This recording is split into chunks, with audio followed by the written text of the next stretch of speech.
Vergiss Südostasien, vergiss das durchregulierte, überteuerte Europa. Wenn du wirklich leben willst, während du arbeitest, wenn du Leidenschaft, Rhythmus, Chaos und eine unzerstörbare Lebensfreude suchst, die dich jeden Morgen aus dem Bett treibt, dann gibt es nur einen Kontinent: Lateinamerika. Aber dieser Kontinent ist ein Biest.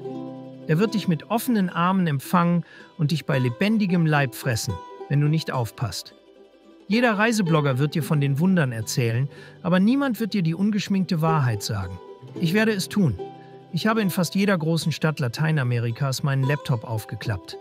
Ich habe in Penthäusern mit Blick auf den Ozean gearbeitet und in Cafés, in denen das WLAN so unzuverlässig war wie die Versprechen eines Politikers. Ich habe den Code geknackt. Das hier ist keine Touristenliste. Das ist der Code. Das sind die Viertel, die dir das Beste geben, was dieser Kontinent zu bieten hat. Die perfekten Blasen, die Oasen, in denen du dein Imperium aufbauen kannst, ohne deinen Verstand zu verlieren. Und ich werde dir auch sagen, welchen einen Ort du meiden musst wie die Pest. Lass uns in der Königin der Städte beginnen, in Mexico City.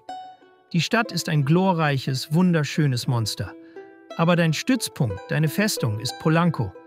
Denk an Mayfair in London oder die Upper East Side in New York. Aber mit dem Feuer Mexikos. Hier spazierst du durch makellos saubere, von Bäumen gesäumte Straßen, vorbei an den Boutiquen von Luxusmarken und den besten Restaurants des Landes. Du arbeitest in einem schicken Café, umgeben von elegant gekleideten Geschäftsleuten, und schließt nachmittags einen Deal in einer Kunstgalerie ab.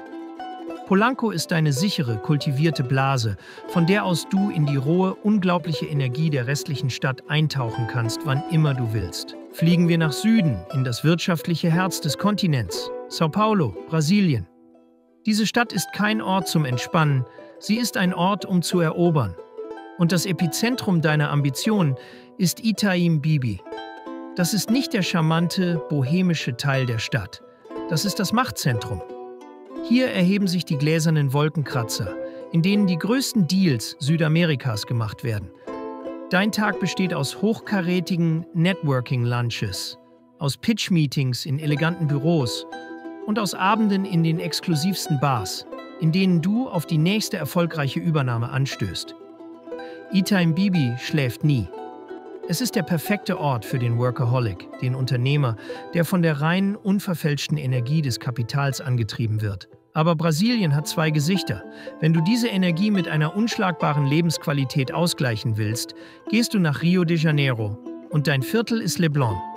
Leblon ist der Grund, warum du diesen Lebensstil überhaupt gewählt hast. Stell dir vor, du beginnst deinen Tag nicht mit einer E-Mail, sondern mit einem Lauf am legendären Strand, während die Sonne über dem Zuckerhut aufgeht. Du arbeitest ein paar Stunden in deinem Apartment mit Meerblick und deine Mittagspause ist ein Sprung in den Atlantik. Am späten Nachmittag, wenn du den Laptop zuklappst, sitzt du 5 Minuten später an einem Strandkiosk, einem Kioski, mit einer eiskalten Caipirinha in der Hand und beobachtest das schönste Schauspiel der Welt. In Leblon baust du ein Geschäft auf, ohne deine Seele zu verkaufen. Weiter südlich, in Buenos Aires, erwartet dich eine andere Art von Eleganz. Dein Viertel ist Recoleta. Man nennt es das Paris Südamerikas. Und das ist keine Übertreibung. Hier lebst und arbeitest du umgeben von einer atemberaubenden, neoklassizistischen Architektur, die dich an die großen Boulevards Europas erinnert.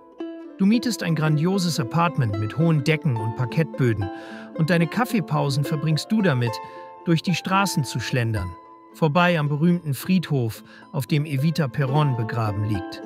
Recoleta ist für den Nomaden mit einer alten Seele, einen Liebhaber von Kultur, Geschichte und dem besten Steak der Welt.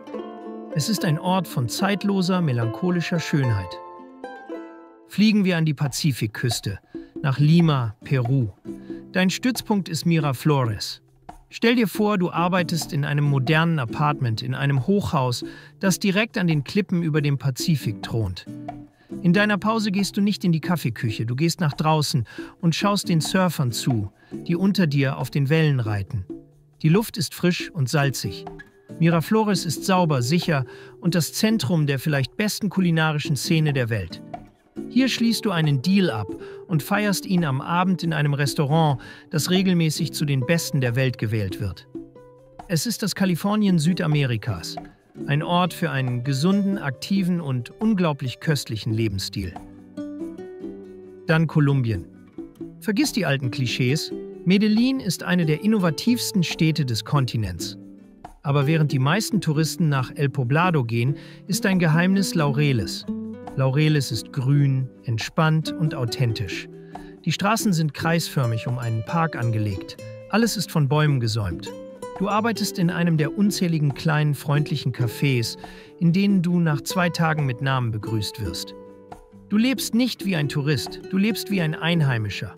Nur eben einer mit sehr hohem Lebensstandard.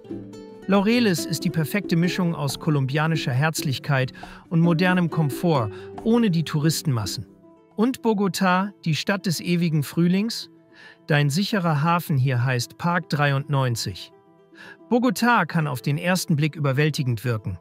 Grau, laut, chaotisch, eine Megacity mit all den Widersprüchen der Anden. Doch rund um den Park 93 öffnet sich eine völlig andere Welt. Das Viertel ist eine grüne, elegante Oase, in der man die Hektik der Großstadt fast vergisst. Im Zentrum liegt der kleine Park. Perfekt für deine morgendliche Joggingrunde oder einfach um durchzuatmen. Drumherum reihen sich stylische Cafés, internationale Restaurants und lebendige Bars, die schnell zu deinem erweiterten Wohnzimmer werden. Die Straßen sind sauber, sicher und von einer kosmopolitischen Atmosphäre geprägt. Parque 93 ist im besten Sinne eine europäische Blase mitten in Lateinamerika. Komfortabel, international, doch stets nur ein paar Straßenzüge entfernt von der rauen, unverfälschten Energie der Andenmetropole. Wer hier wohnt, erlebt beide Welten zugleich, die Vertrautheit des Westens und den Abenteuergeist Kolumbiens. Und für den wahren Pionier, der den Mut hat, vor allen anderen den nächsten Hotspot zu entdecken? Dann heißt die Antwort Asunción, Paraguay und dort ganz klar das Viertel Villa Mora. Während Lissabon, Medellin oder Bali längst überlaufen sind, bleibt Asunción noch unter dem Radar. Genau darin liegt die Chance. Wer hierher kommt, findet eine Stadt im Aufbruch, aber noch ohne die überhöhten Preise und Menschenmassen. Villa Mora ist das moderne Zentrum.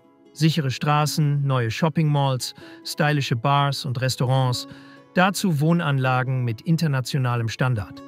Es ist kosmopolitisch genug für den Alltag, aber immer noch erschwinglich. Du bekommst hier für dein Geld mehr Platz, mehr Komfort und mehr Ruhe. Hier zu leben bedeutet, auf die Zukunft zu setzen. Ein wachsendes Viertel in einer Hauptstadt, die sich rasant entwickelt, steuerlich attraktiv ist und zugleich noch immer überschaubar bleibt. Wer heute nach Villa Mora geht, lebt nicht nur angenehm, sondern wird später sagen können, ich war hier, bevor es alle anderen entdeckt haben. Und dann gibt es einen Ort, den ich wirklich niemandem empfehlen würde. Panama City. Auf dem Papier klingt die Stadt wie ein Traumziel. In Wirklichkeit ist sie eine seelenlose Enttäuschung. Panama City vereint die Nachteile Lateinamerikas. Chaotische Infrastruktur, Unsicherheit, schlechten Service mit den Kosten der ersten Welt. Du zahlst Miami-Preise, bekommst aber nicht annähernd denselben Lebensstandard. Dazu kommt das Klima, heiß, feucht, erdrückend. Die Stadt ist für Autos gebaut, nicht für Menschen. Anstelle von Kultur oder Lebensfreude gibt es nur gesichtslose Hochhäuser und Malls. Meine Meinung, willst du die Vorteile der ersten Welt? Geh dorthin. Willst du Lateinamerika? Ebenso. Aber Panama City ist das Schlechteste aus beiden Welten. Das heißt aber nicht, dass es für niemanden Sinn macht. Für die eine ganz spezielle Person, den reinen Transaktionalisten, kann es funktionieren. Für denjenigen, der eine Steueroase und einen extrem gut angebundenen Flughafen für sein globales Geschäft sucht und dem Lebensqualität, Kultur und Ästhetik vollkommen egal sind. Für den ist es eine logische, wenn auch freudlose Basis. Am Ende ist die Wahl deines Stützpunktes in Lateinamerika mehr als nur eine logistische Frage. Sie ist eine persönliche Entscheidung, die bestimmt, wie du diesen riesigen, widersprüchlichen und faszinierenden Kontinent erleben wirst. Wer den Code kennt, die Viertel, die wirklich Oasen sind und die Orte, die sich als Fallen entpuppen, besitzt das wertvollste Geheimnis, das man hier haben kann. Denn Lateinamerika ist immer beides zugleich.